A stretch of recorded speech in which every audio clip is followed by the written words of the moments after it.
Hello and welcome to Leadership Up Close. I'm Anne Lucas, the founder of Alta, and in each episode, I have a candid conversation with an impactful leader in Europe's tech landscape. They've got the t-shirt, they've got the scars, and they're here to share their insights and maybe even their secret sauce.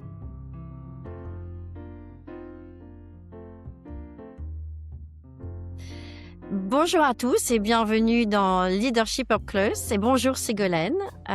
Merci beaucoup d'être avec moi aujourd'hui. Je suis vraiment ravie de t'accueillir au micro parce que ton parcours est quand même assez unique entre les US, la France, dans le monde de la tech, à travers toutes les étapes, toutes les phases qu'on a vues ces dernières années, au fil des dernières années dans la tech. Et surtout parce que tu as une manière quand même très lucide de parler de la réalité des environnements tech. Donc moi aujourd'hui, j'aimerais qu'on parle de ce que tu appelles un petit peu le roller coaster. Roller coaster, on a le droit d'être un peu franglais, je pense qu'on est toutes les deux françaises, internationales. Mais j'aimerais qu'on parle un petit peu de ce que ça implique concrètement pour les leaders et de ce que ça demande vraiment au-delà des discours. Mais je vais te laisser te présenter parce que tu as vraiment un parcours très intéressant. Donc, je te donne le micro. À toi la parole. Merci Anne et merci pour l'invitation. Donc, j'ai démarré ma carrière dans la tech aux États-Unis. J'y suis restée 9 ans. Ensuite, je suis arrivée en France à des postes de stratégie marketing, stratégie produit, etc. Et puis, lors des 15 dernières années, j'ai eu toute une carrière de Chief Marketing Officer dans des startups et dans des scale-up. Il y a quelques années, j'en suis partie et j'ai monté ma propre activité de conseil. Et aujourd'hui, je me spécialise dans le mentorat de leader marketing de start-up et scale-up, ce qui me permet d'accompagner 5 ou 6 start-up à un moment donné. Et c'est une expérience qui me permet aussi de prendre du recul par rapport au monde de la tech, en plus des boîtes dans lesquelles j'ai travaillé en tant que qu'exec. Mais c'est ce que j'aime bien dans ton parcours, en fait, parce que toi, tu as vraiment vu donc déjà, le prisme un peu américain, Mmh. français, des phases de croissance, des phases où ça se passait quand même moins bien dans le monde de la tech. Tu as monté ta propre boîte, donc tu as vu un peu cet environnement sous différents prismes. Et quand on parle de la tech, on parle souvent d'innovation, d'opportunités, de croissance, mais toi, tu utilises cette image du roller coaster. Et à quel moment? Parce que quand tu as commencé dans la tech, j'imagine que tu arrives dans une boîte, dans un poste, dans un rôle et c'est un petit peu chaotique, mais à quel moment tu t'es rendu compte qu'en fait, ce chaos, ça faisait partie du système, c'était pas juste une phase passagère? Ah, c'est une bonne question. Écoute, hem ce qui est surprenant dans ce chaos, c'est que quand on regarde les boîtes de tech de l'extérieur, on voit, les chiffres de la croissance du chiffre d'affaires et ça et sur les tableurs, du CFO, c'est des trucs très linéaires. On voit ça Mmh. grimpe, mais en interne, on vit pas du tout ça comme une croissance linéaire. On vit ça comme ce que j'appelle un roller coaster. Mmh. Et je m'en suis aperçue dans la première boîte dans laquelle j'ai bossé aux États-Unis. J'ai démarré en tant que recruteuse dans une boîte de medtech et j'ai Mmh. passé 1 an à recruter aussi rapidement que possible une centaine de profils tech, ingénieurs, et cetera. On était en mode go, go, go, faut recruter, faut recruter, faut recruter. 1 an plus tard, qu'est-ce qui se passe? Il y a un nouveau concurrent chinois qui arrive, qui casse les prix. La boîte fait un volte-face, licencie tous les gens que j'avais recrutés et moi avec. Donc Mmh. là, je me suis dit: «Waouh, cette boîte, elle était pas très bien gérée. La prochaine boîte, je vais faire gaffe.» Donc, quelques années plus tard, j'ai fait mon MBA à Berkeley. En plus, j'ai appris la strat d'entreprise, la compta, la finance. Je me dis, cette fois-ci, je vais pas me tromper. Je vais aller dans une boîte où ça va se j'ai pigé. Donc, je vais chez PeopleSoft. À l'époque, c'était le Workday de l'époque. Mmh. Ils venaient de faire leur IPO. Super beau moyen, stratégie de boîte hyper claire, dirigeant hyper senior, etc. Je me dis, ça va être mieux. Là, j'arrive, chaos total à l'intérieur de la boîte. En fait, c'est comme ça que je l'ai vécu. J'ai eu 10 managers en 3 ans. Il y avait des Ouais. réunions constantes, des changements de direction. Et c'est là où j'ai pris un peu de recul et je me suis rendu compte qu'en fait, ce chaos qu'on vivait dans les boîtes de tech, c'était normal, c'était lié au secteur. C'est-à-dire que oui, il y a de la croissance, voire même de l'hypercroissance. Mais en interne, ces boîtes, elles vivent des phases très différentes. Et ce que ça veut dire pour les gens, c'est qu'on a l'impression d'être dans un peu un ascenseur, parfois émotionnel. On est dans un roller coaster. Il y a Mmh. des moments où il y a plein de moyens qui arrivent, il faut aller très vite pour recruter, pour générer des nouvelles parts de marché, des revenus et ainsi de suite. C'est positif, mais il y a quand même une vraie pression.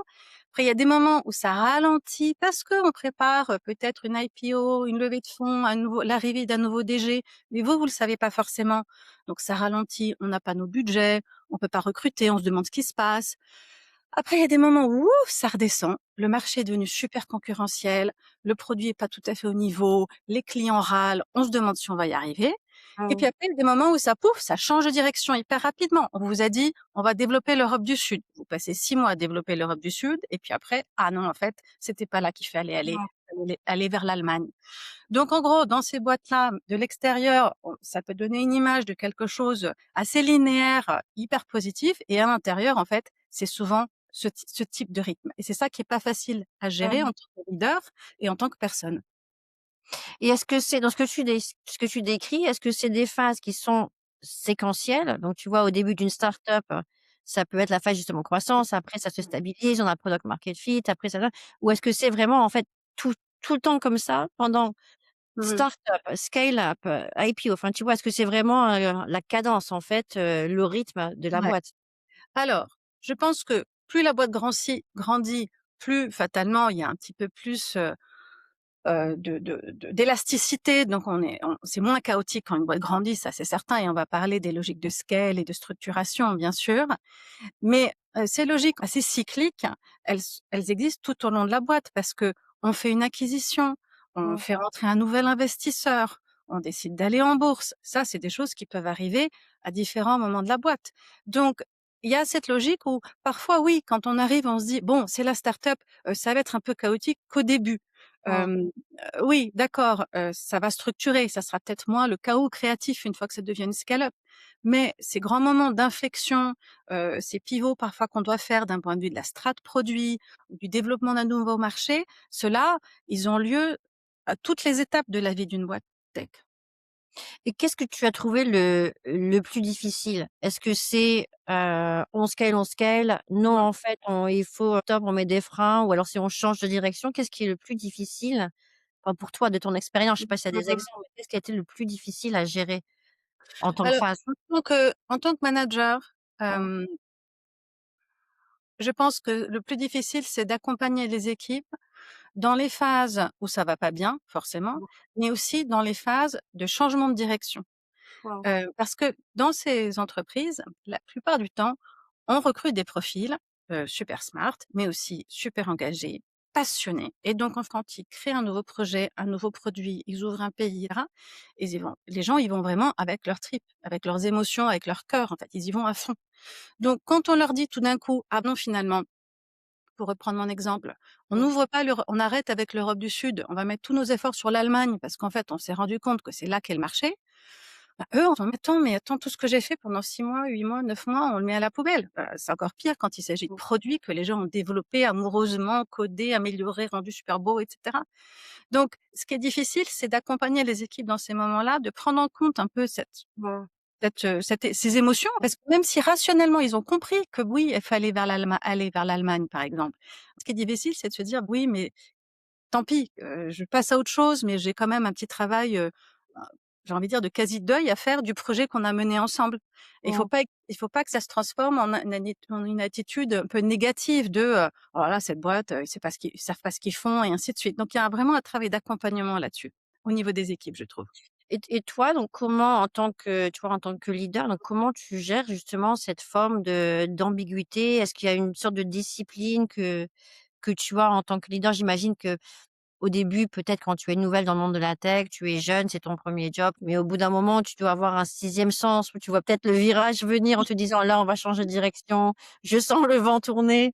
Oui. Hem, mais quelle est ta discipline à toi justement pour être là pour ton équipe? Mmh. Hem, je pense que ça prend du temps, ça prend déjà, ça demande un peu de bien se connaître soi-même et de comprendre ses propres émotions à soi, en fait. C'est-à-dire que moi, ça m'est arrivé de pas être d'accord avec une décision de comité de direction ou de pas bien la vivre, et ainsi de suite. Donc faut déjà en être conscient, faut gérer un peu son émotion à soi. Ça veut pas dire mettre un masque, hein, mais ça veut dire être capable de dire à une équipe: «Oui, moi aussi je suis déçu, qu'on arrête telle ou telle ligne de produit qui semblait prometteuse, c'est pas facile, mais bon, voilà pourquoi je pense que c'est une bonne idée». Mais d'arriver déjà à poser des mots sur ce qu'on vit soi, c'est important. Faut pas que l'équipe se dise: «Mais ces execs, c'est des robots en fait, il y a pas Mmh. d'émotion derrière, quoi». Ouais. Donc ça, c'est important déjà. Ensuite, je pense que ce qui est important aussi, c'est d'alerter un peu de poser des mots sur ce qui se passe. Par exemple, l'image du roller coaster, dont je te parlais tout à l'heure, moi, j'en ai parlé avec mes équipes systématiquement, voire même lors de l'onboarding pour qu'ils comprennent qu'ils sont dans un monde un petit peu à part et que ce qu'ils vivent, c'est pas, la mauvaise gestion de boîte, hem, voilà, c'est pas lié à force. Alors parfois ça peut être des mauvaises gestions, mais dans la majorité des cas, c'est pas lié à des problématiques de problèmes de leadership et cetera. C'est le sens d'être dans ce type d'entreprise. Donc poser des mots sur ce qui se passe, c'est ultra important, y Mmh. compris dans ces moments de flou, pouvoir dire: «Écoutez, je sais que c'est un peu bizarre en ce moment, on n'a pas nos budgets, on sait pas si on peut recruter, il doit se passer des choses au niveau corporate. Pour l'instant, on peut pas trop en parler, mais vous en faites pas, c'est pas vous. Voilà, Mmh. c'est pas vous. Parce que sinon, les gens les prennent hyper personnellement. Ils se disent: «Oh là là, on n'a pas nos budgets parce qu'on ne croit pas dans la mission de notre équipe». Non, non, Mmh. non, non, c'est pas ça. Souvent, c'est poser des mots qui fait la différence. C'est pas changer la réalité. De toute façon, vous pouvez pas en tant que manager. Non, donc tu reposes quand même beaucoup sur, la notion de confiance, j'imagine, entre les équipes, en gardant une communication claire. Et j'aimais bien ce que tu disais, sur je dirais la direction stratégique, de faire la différence entre, OK, on a une direction, dans la boîte a une direction. Forcément, on va devoir changer de cours, faire des tacks par-ci par-là pour arriver à la bonne direction, et c'est quand même très différent d'une boîte qui change constamment de Oui, direction. Et ouais. comment tu fais en fait, quand tu arrives, quand tu commences à rencontrer l'équipe dirigeante, comment tu arrives à faire la différence entre: «OK, là, ce sont des leaders qui ont bien, tu vois, l'étoile, ils comprennent le North Star et ils savent comment y arriver. Forcément, on sait que ça va être un roller coaster», versus une équipe qui sera plutôt chaotique et pas forcément dans le bon sens. Est-ce qu'il y a une façon de faire une diligence là-dessus quand on arrive, quand on est en phase de recrutement, en fait? Écoute, je pense qu'au début, je posais pas les bonnes questions, c'est Mmh. clair. Donc, j'ai appris avec le temps. Ce dont on se rend compte, c'est que ce qui est vraiment un indice, c'est quand vous avez des discours différents des différentes personnes. C'est-à-dire, vous faites un processus d'entretien, vous Mmh. rencontrez un membre du board qui vous dit: «La boîte veut aller là», après vous parlez à l'équipe dirigeante, le CFO vous donne une version de la réalité, le DG une version légèrement différente, Bon. le VP Sales une version légèrement différente. Déjà, quand on sent qu'il y a, un peu des différences trop marquées, soit dans les mots utilisés, le discours ou même ce qu'on dit sur l'objectif, pour moi, Mmh. c'est un peu un warning. C'est que déjà en interne, ils sont pas d'accord. Donc, ça c'est un signe un peu dangereux. L'autre chose aussi, que je trouve un peu qu'il faut regarder, c'est que parfois vous dites: «C'est quoi la strat?» et Mmh. on vous répond: «Faire 200 millions d'euros de chiffre d'affaires». OK, ça c'est pas une strat, ça c'est Mmh. juste un objectif de revenu. Mais fondamentalement, la boîte, elle est là pour quoi en fait? Mmh. C'est quoi la mission de l'entreprise? Qu'est-ce qu'on veut vraiment créer sur ce marché? Qu'est-ce qu'on veut vraiment amener aux consommateurs, aux clients et cetera? C'est ça qu'il faut creuser. Je pense que ça prend du temps et je pense que ça, hem, comment dire? Je pense que ça demande de poser des questions assez profondes sur, ce que chacun, et chacune pense de l'avenir de la société et pas être dans des processus d'interview où il y a que vous qui parlez et vous posez pas assez de questions, vous creusez pas assez où la va la boîte vraiment. Est-ce que tu vois une évolution ces dernières années, dans la manière dont les entreprises, se positionnent ou gèrent justement les phases, de roller coaster? Tu vois vraiment une différence maintenant par rapport à quand tu as commencé dans la tech? Je réfléchis à ta question. Est-ce que je vois une différence dans la façon dont les boîtes les gèrent? J'ai pas l'impression. Hem, ah, je me demande si c'est pas encore plus, compliqué aujourd'hui avec les croissances complètement dingues des boîtes d'AI. Mmh. Tu vois? Moi, quand j'étais chez Talentsoft, on était à 35-40 de croissance. Moi, je trouvais que c'était super, donc je me suis dit: «J'aimais bien la croissance». Tous les ans, il y avait des nouveaux projets, des nouveaux pays, des nouveaux produits. Mon Ouais. budget marketing me permettait de faire des choses chaque fois plus ambitieuses, l'équipe grandissait et cetera. Je me suis dit: «J'aime la croissance». Je suis arrivée, chez Malte où on était à 80-100 de croissance. j'ai eu du mal, en fait. Je trouvais que ça Mmh. allait un peu trop vite, que le temps d'entreprise était pas le temps humain, que ça permettait pas forcément de développer les gens et cetera et j'avais un peu surestimé ma capacité de Mmh. m'adapter à l'hypercroissance. Là, maintenant, on a des boîtes de DI qui sont à des croissances, supersoniques, Mmh. exponentielles et cetera. Donc j'imagine que dans ces entreprises-là, le roller coaster, il est quotidien. Ça doit être, Mmh. encore plus intense. En tout cas, c'est ce que j'entends, des personnes, qui y sont. Mmh. Hem, Ensuite, est-ce que dans ces boîtes-là, on prend en compte la charge émotionnelle? Est-ce qu'on prend le temps d'accompagner les gens? Je sais pas. Mmh. Mais c'est un risque, c'est clair, hein. Moi, ce dont je me suis rendu compte, c'est que si on si on a des profils ultra passionnés, ultra investis, mais qu'on prend pas le temps, d'expliquer ce qui se passe et cetera, surtout sur des profils jeunes. Je parle pas de profils hyper expérimentés, des gens qui ont 25 ans d'expérience dans la tech, hein. Je parle de profils plus jeunes. Si on prend pas le temps de le faire, si on prend pas le temps de former les managers, d'aider les gens à être un peu conscients de ce qui se passe, Mmh. on envoie les personnes en burn-out direct après 2 3 ans. Les effets peuvent être violents. Mmh. Non, mais c'est vrai que tu parles de l'importance de holding hands, Mmh, d'être là, d'être, d'un côté, je pense qu'il faut, naturellement être un peu exigeant ou exigeante avec les équipes parce mmh. il y a des objectifs, il faut délivrer, il y a de la croissance, mais il y a aussi une notion de la charge émotionnelle, le soutien qu'on doit apporter aux équipes. Tu tu penses que ça, en toi, en tant que leader, en tant que CMO, comment tu as géré ça, en fait? Est-ce que ça a changé au fil des années? Mmh. Écoute, je pense que, au début, j'avais tendance à pas forcément poser des mots dessus. Je m'étais dit: «Oh là là», parfois je pouvais me sentir moi-même un petit peu angoissée, un peu inquiète et me dire: «Mais en fait, c'est moi qui suis pas normale, en fait, je devrais vraiment adorer ce changement» et ainsi de suite. Je devrais vraiment être en mode, «Yes, c'est génial, ça bouge énormément» et cetera et au bout d'un moment, je me suis rendu compte qu'en fait, heu, tu sais, j'étais en réunion un jour avec un grand dirigeant, Mmh. qui arrêtait pas de dire qu'il fallait, accepter le changement, qu'il fallait y aller à fond, que c'était ça la tech. Il comprenait pas pourquoi les gens posaient autant de questions quand il y avait des changements de direction et ainsi de suite. Mmh. Et je le regardais en réunion et tu vois, tout son buste, tout son visage était très calme et cetera et il avait son genou sous la table qui faisait comme ça. D'accord? Donc en fait, qu'est-ce qui se passe? Les gens, ils vivent le stress, d'accord?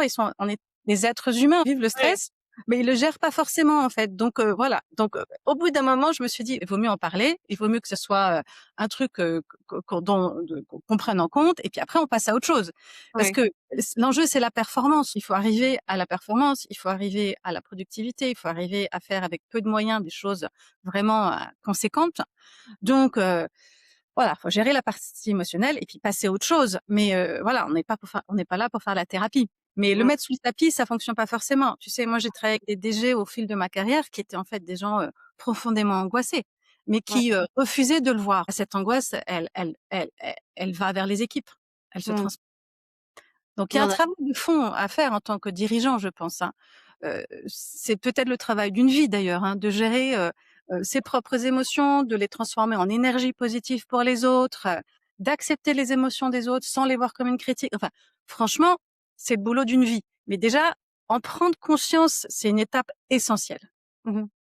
Et sur le rôle de la fonction marketing, parce que ça peut être une fonction qui est que la valeur n'est pas toujours bien réalisée, bien comprise au sein des entreprises. Je pense qu'il y a des entreprises qui le comprennent tout à fait, qui vont recruter d'excellents talents et d'autres qui comprennent pas forcément la valeur ajoutée et qui peuvent être, motivés, je dirais, quand c'est des phases de croissance et au contraire quand c'est, une phase un peu de on recule, on change de direction, c'est le marketing qui va souvent souffrir, en fait, de ce changement de cap. Est-ce que tu as vécu ça? Est-ce que tu penses que ça, c'est encore le cas aujourd'hui? Est-ce que c'est vraiment est-ce qu'il y a que la fonction marketing qui souffre un petit peu de ça? Ou est-ce que tu l'as vu par rapport à tes autres collègues aussi? Ah oui, alors déjà, 2 choses. Je pense que quand on fait du marketing, il faut bien choisir la boîte où on va. Mmh. Et qu'il y a des entreprises qui voient le marketing, des directions en général, hein, qui voient le marketing comme un engin de croissance, hein, qui ont compris que ça c'était ça en fait le but du marketing, d'amener du business et puis d'autres qui voient le marketing comme un peu un luxe. Il vaut mieux choisir les boîtes où on voit le marketing comme un engin de croissance et moi dans les boîtes dans lesquelles j'ai bossé, j'ai eu la chance justement que ça soit vu comme ça et du coup le marketing n'est pas vu comme une fonction support, mais une fonction essentielle à la croissance de la boîte. Donc déjà, il faut bien choisir sa société, parce que c'est vrai que sinon, c'est un peu une bataille, constante. Voilà. Je pense que là d'ailleurs là-dessus, c'est assez, français malheureusement. Je Quand je regarde les boîtes aux États-Unis, d'une taille équivalente, dans les startups, il y a souvent des co-founders qui ont une approche sales et marketing dès le début, Mmh. des enjeux qu'on prend plus en compte. Mais c'est vrai que dans la culture française, des boîtes qui sont très, engineer driven et ainsi de suite, parfois on sous-estime l'impact positif que peut avoir le marketing, donc faut faire attention quand on choisit une entreprise. Après, quand on parle des changements, de différents moments avec ces différents moments d'inflexion dont j'ai parlé tout à l'heure, en général, enfin, toutes les fonctions peuvent être secouées. Alors parfois, ça peut être la fonction produit ou dev, si c'est un changement vraiment de roadmap produit, par exemple, ça sera un peu Mmh. plus tard. Si c'est un changement, lié à un marché, tout à l'heure, je parlais d'un nouveau pays qu'on ouvre, bah, ça sera plutôt les fonctions sales, marketing et ops qui seront impactées. Mais en général, dans ces changements-là, ça atteint plusieurs fonctions. Mmh. Là où parfois j'ai vu une fonction en marketing impacter plus que les autres, c'est s'il y a comment dire? Une vision très finance, Mmh. heu, purement, comment dire? On veut économiser, on coupe tout ce qui dépasse et là, oui, on peut voir des fonctions marketing qui se retrouvent un petit peu avec des ailes rognées, quoi. Mmh. Mais c'est rarement une solution sur le moyen long terme parce que pour générer de la croissance, il faut quand même se faire connaître. Oui, enfin, c'est vrai que moi, au fil des années, quand on a travaillé sur des missions de CMO, ou de VP marketing, en général, c'est des boîtes qui justement reconnaissent la valeur du marketing et celles qui décident justement de faire un pas en arrière, parce que, bah, considèrent que la fonction marketing, c'est un peu un coût, c'est un centre de coût par rapport à la boîte. En général, il y a un retour 2 ou 3 ans plus tard qui est: «On s'est rendu compte que sans le marketing, mais en fait, on n'avançait pas comme il fallait, on n'avait pas le bon fonctionnement, le bon positionnement, la bonne interaction dans le marché. Des concurrents sont arrivés, ils avaient du marketing». En fait, c'est faire un pas, 2 pas en arrière pour ensuite de redevoir faire un pas en avant, quelques années plus tard, donc on perd du temps. Ouais, Ah c'est ouais. ça et je pense aussi que c'est, un rôle du CMO de montrer l'impact positif du marketing. Il faut quand même poser des chiffres, il faut poser des KPI, il faut montrer l'impact, que ça soit sur des actions liées, bien sûr, à la génération de business, c'est en général plus facile, ou que ce soit des actions liées à la visibilité de marque, au marketing client. C'est aussi enfin, ça se prouve quand même, hein, Mmh. l'impact d'une fonction marketing. Mais une fois que c'est là, une fois que c'est prouvé, c'est certain que c'est un engin de croissance, essentiel. Et est-ce que l'intelligence artificielle a beaucoup changé, ton quotidien en tant que CMO ou les CMO que tu accompagnes aujourd'hui, en conseil? Ouais, c'est une énorme transformation, je pense, pour la fonction marketing. Mmh. Hem, Plus que n'a été, même l'internet, en fait. C'est parce que c'est beaucoup plus profond. En fait, alors j'ai pas encore, énormément de recul, en fait. On est dedans, là, on est dans le tsunami, tu vois? Donc c'est un peu difficile d'en faire une lecture vraiment structurée, mais Hem, 1 chose, c'est que, le marketing, c'est une fonction où, traditionnellement, les personnes ont émergé, ont fait leur carrière sur, leur capacité à produire, de très belles choses, tu vois? Mmh. Des très beaux sites, des belles campagnes, des beaux livres blancs, des belles vidéos et cetera. Donc toute la partie production du marketing est hyper secouée par l'AI. D'abord parce que, bah, l'AI remplace en fait, certains métiers quasiment. Le niveau du coup est a beaucoup augmenté. C'est devenu très facile pour quelqu'un de produire, des assets marketing, corrects et ainsi de suite. Donc il y a des pans entiers de la fonction qui sont secoués, heu et au-delà de ça, ce que ça implique aussi, c'est qu'on demande aux personnes des choses différentes. C'est-à-dire que, puisque la production est relativement facile, ben, on pose la question du pourquoi on fait ça, tu vois? Mmh. Qu'est-ce que l'audience veut vraiment, vraiment entendre? Comment est-ce qu'on se distingue, en fait? Parce qu'il y a ce concept du slop AI, hein, on est tous inondés par des livres blancs, des vidéos et cetera. Donc pour sortir du lot aujourd'hui, c'est encore plus difficile. Donc le travail de création, il n'a pas disparu du tout, c'est juste qu'il est encore plus pointu, encore plus difficile. Et en parallèle, ce qu'on voit aussi, c'est que, les gens les ça casse tous les silos. C'est-à-dire que le marketing, c'est une fonction qui s'est beaucoup spécialisée cours des 10 dernières années, Mmh. avec un peu des silos fonctionnels un peu techniques, que ça soit du côté social media, du côté growth, du côté, ops et cetera. Et là, aujourd'hui, en fait, chacun, sur chacun de ces pôles, peut être beaucoup plus autonome. Si je suis dans une fonction growth, aujourd'hui, je peux créer moi-même, hem une bannière, un article, du contenu. J'ai pas forcément besoin d'aller taper à la porte, de l'équipe content pour leur demander quelque chose. Donc la bonne nouvelle, c'est que les gens sont beaucoup plus autonomes, mais ça remet en question les équilibres entre équipes. Et le troisième truc, c'est qu'en fait, tout le cycle commercial, le cycle de vente, traditionnellement, notamment en B2B, le marketing passait des leads au BDR, qui passait aux sales, et cetera. L'AI resserre tout ça, donc on a des rôles qui sont beaucoup plus on va dire à cheval entre marketing et sales avec des feedback loops beaucoup plus rapides. Donc fondamentalement, la fonction est en train de se transformer. Je Ouais, le vois beaucoup dans les boîtes que j'accompagne et donc le rôle du CMO aussi. Et ouais. là, sur le rôle du CMO, il y a des interrogations assez profondes parce que c'est sûr qu'il y a un peu un consensus, c'est que pour vraiment accompagner son équipe et sa boîte et dans la transformation AI, il faut mettre les mains dans le cambouis, d'accord? Mmh. On n'est pas là, on peut pas être là à dire essaye tel outil, teste tel truc. Donc tous les CMO que j'accompagne, ils sont dans les outils, ils créent des agents, ils testent des choses, etc. Pour pouvoir mieux accompagner leurs équipes et poser les bonnes questions et aussi décider de quelle Mmh. partie on peut automatiser. La question pour eux, c'est jusqu'où ils vont là-dedans. Est-ce que c'est vraiment le rôle du CMO de devenir un power user? Est-ce que on vous rentre vraiment vers un CMO très, très geek? Mmh. Ou est-ce qu'au contraire, il faut, faire attention à pas se laisser emporter trop par l'aspect outillage pour aider l'équipe à faire les bons choix et à se transformer et à transformer la fonction, les parcours de Mmh. carrière et accompagner les gens dans ces mutations? C'est un peu là où j'ai un point d'interrogation aujourd'hui et où je vois des hésitations dans les CMO que j'accompagne. C'est pas évident. Et le 3e chose, si je peux rajouter un dernier truc, Anne, c'est que c'est pas propre à la fonction marketing. En fait, les C-level des boîtes aujourd'hui, ils sont un peu pris en étau par rapport à l'AI entre des équipes qui hésitent au jour le jour entre ah l'AI va me remplacer, génial, l'AI me permet de faire plein de trucs, donc comportement un peu dichotomique des équipes. Et puis des PDG à qui le board a dit: «Mais c'est génial, ces outils AI, donc en productivité, plus 30 plus 40.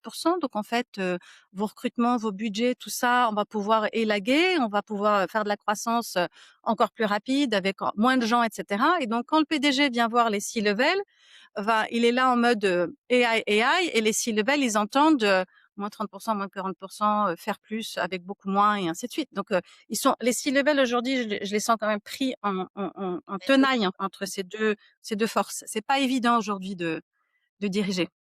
Donc on est peut-être en phase de transition. Il y a forcément des changements et c'est des Oui, grosses plaques tectoniques qui sont en train oui, de bouger. C'est pas oui, juste une petite transition, mais c'est possible que d'ici 1 an, 2 ans, on ait en fait des fonctions qui sont des super fonctions. Ça oui, sera, enfin, je sais pas si c'est une bonne chose ou une mauvaise chose. Enfin, j'espère que d'un côté, la transition se passera bien pour tout le monde, mais il y a forcément, collateral damage. Mais ça veut dire qu'on aura des super fonctions qui seront très efficaces, augmentées, comme tu le disais, ça en fait, ça élève le niveau de production, par exemple. oui. Ça veut dire que si tu es un très, très bon marketeur avec l'AI, tu vois, le niveau est encore au-dessus. Mais là, Les oui, attentes de ce que tu peux apporter, c'est peut-être plus niche, mais ceux qui sont très bons, ils vont devenir, vraiment les meilleurs de la mmh, fonction et mmh, c'est vrai qu'il y a un impact sur, plutôt le bas de la pyramide de mmh, et c'est pour toutes les fonctions. Je pense que c'est valable aussi pour les fonctions, sales, tech, produits. Les lignes sont tellement floues maintenant entre produits, tech, sales, marketing. complètement. Et puis ça bat les cartes aussi même d'une fonction DSI, hein. Parce que quel Mmh, est le rôle de la DSI d'une boîte dans la transformation AI, en fait? C'est hyper difficile d'encadrer ce qui se passe en mmh, ce moment parce que les gens expérimentent tous de leur côté, en fait. mmh. Donc il y a des gros enjeux, aussi sur ces rôles-là. Donc on est un peu dans l'œil du cyclone, et il y a des aspects qui sont absolument passionnants parce qu'on se débarrasse, de tas de choses qui nous prenaient du temps en marketing, notamment, enfin, moi, je me souviens d'avoir passé des heures à traduire des vidéos, des choses comme ça. Enfin, voilà, toute cette partie-là, elle disparaît et c'est génial, mais Mmh. ça pose fondamentalement des questions de comment on distingue sa marque, comment on distingue son entreprise. Ce que je vois aussi, c'est que les enjeux de visibilité de marque, émergent, beaucoup, on parce Mmh. que, ben, il faut être, visible dans les LLMs et ainsi de suite. Donc, il y a des sujets qu'on avait un peu mis de côté parfois dans certaines boîtes qui reviennent, de Mmh. façon très cruciale, très centrale. Donc c'est passionnant, mais je voilà, on est, c'est très mouvant aujourd'hui.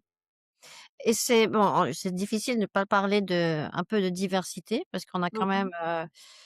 ces 10-15 dernières années, on a toutes beaucoup parlé du rôle des femmes au sein de la tech, que ce soit, des femmes, CTO, fondatrices et cetera. Est-ce que enfin brièvement, est-ce que toi tu as vu beaucoup de changements? Est-ce qu'il y a vraiment un impact, une évolution qui s'est faite ou au contraire tu trouves que ça a pas beaucoup changé par rapport à il y a 10 ans? Mmh. Écoute, ce que je vois de positif, c'est qu'il y a une prise de conscience. Mmh. C'est-à-dire avec le boulot qu'on fait, des tas d'assos, il y a une prise de conscience dans les boîtes de tech que, il y a pas assez de parité hommes-femmes, notamment au niveau des équipes dirigeantes et cetera et bien sûr au niveau des métiers tech et cetera. Donc il y a la prise de conscience, ça c'est déjà énorme parce qu'il y a 10 ans, c'était même pas un sujet. Mmh. Enfin ou très peu, hein. Moi j'étais, seule, dans un codir, seule femme dans un codir, ça posait pas vraiment de questions, ou très peu. Mmh mh. Ce qui est difficile, c'est de passer à l'action, en fait.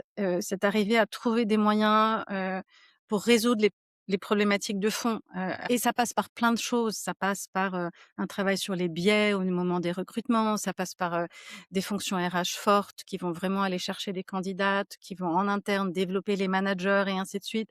Et c'est des actions qui bénéficieront aux hommes comme aux femmes, parce que si on développe mieux les potentiels, ça sert aux hommes et aux femmes. On peut pas être dans une dichotomie de, voilà, on fait grandir, une partie de la population et pas l'autre, en fait, ça fonctionnera jamais comme ça.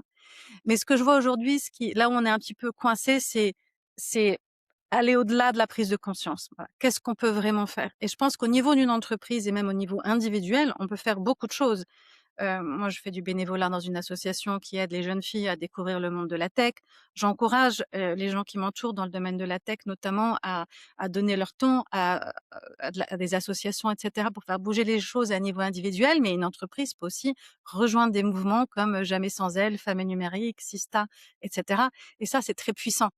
Ça Mmh. changera peut-être pas la donne là, tout de suite, parce qu'il y a Mmh. il y a parfois des enjeux de pipeline, les écoles d'ingénieurs, notamment en France, n'ont pas assez de jeunes filles, qui en sortent, diplômées et cetera. Donc il y a un enjeu en fait, démographique, qui peut Mmh. ralentir, mais on peut travailler sur tout le reste des enjeux Mmh. et donc il y a de quoi faire.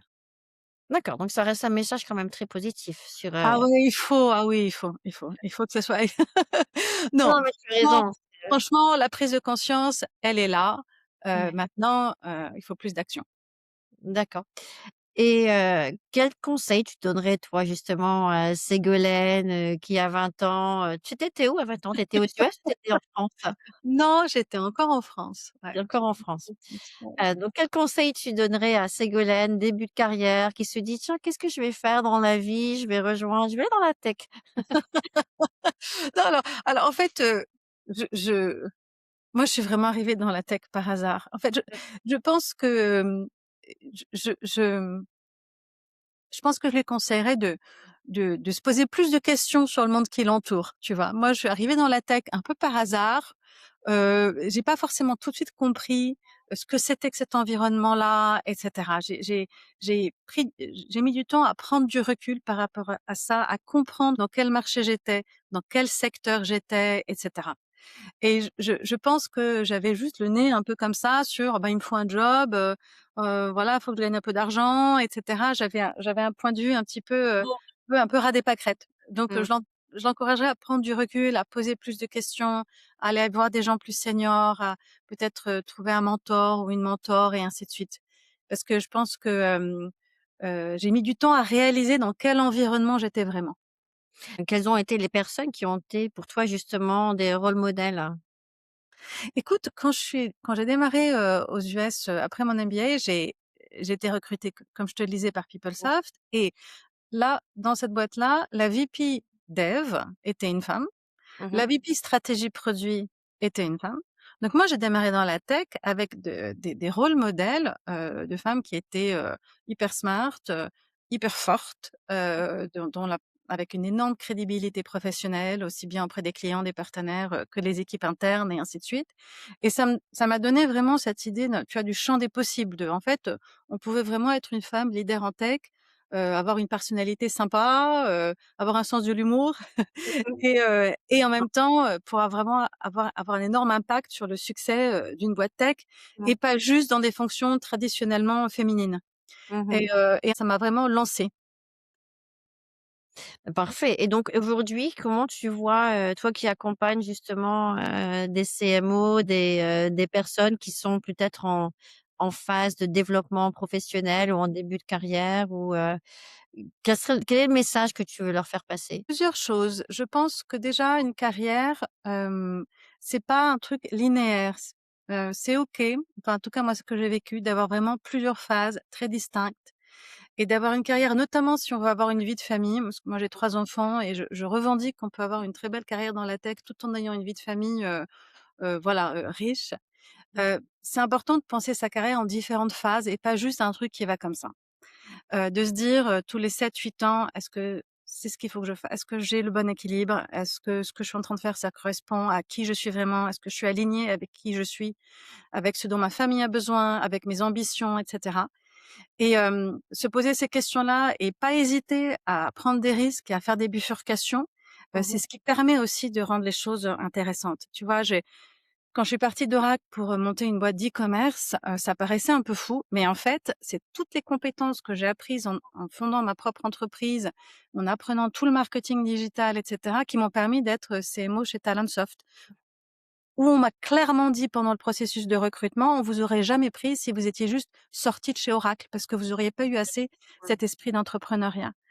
Donc je pense qu'il faut pas hésiter un peu à réinventer les codes et parfois ce que je vois dans les personnes, pas forcément celles que j'accompagne aujourd'hui, mais personnes que j'ai pu accompagner au fil de ma carrière, c'est qu'il y a un peu ce côté, voilà, j'ai fait des supers études, donc du coup voilà, tous les 3-4 ans, je vais avoir une promotion et puis ta ta ta ta et puis je serai DG un jour. Faut un peu faut un peu casser ces carcans-là. Il faut un peu ouvrir plus large le champ des possibles, y compris avec une expatriation, avec des moments de pause dans sa carrière, des moments d'entrepreneuriat. Faut ouvrir le champ.